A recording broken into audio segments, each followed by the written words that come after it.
Hello friends, today we shall see about Ohm's law. Ohm's law is basically useful whenever a current passing through a circuit, when the voltage is applied to a circuit, when a resistance is connected to it, how much amount of current is present, that is determined by using Ohm's law. This states that the current flowing through the conductor is directly proportional to the potential difference across it. The voltage is dependent on the current, that is current I proportional to V. R is the resistance of the conductor. So when the circuit is connected in this manner, the current I is based upon purely the voltage. Resistance is nothing but an obstacle for the current to pass whenever some ample amount of voltage is applied to a circuit. This is explained by the characteristics.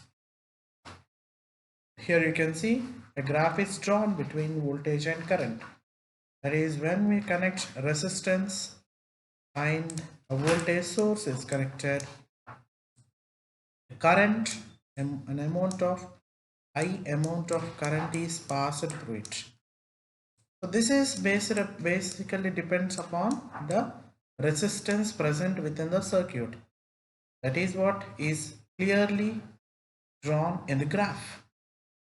Here in the graph, it shows the relation between voltage and current, where the graph varies linearly. So in the Ohm's law, I got the limitations. That is, it is not at all applicable for non-linear elements. Non-linear elements I can consider as wood and non-metallic elements. Non-metallic elements I can consider as plastics.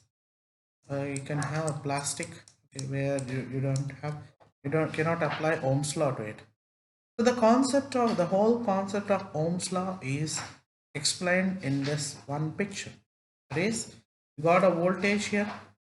Okay.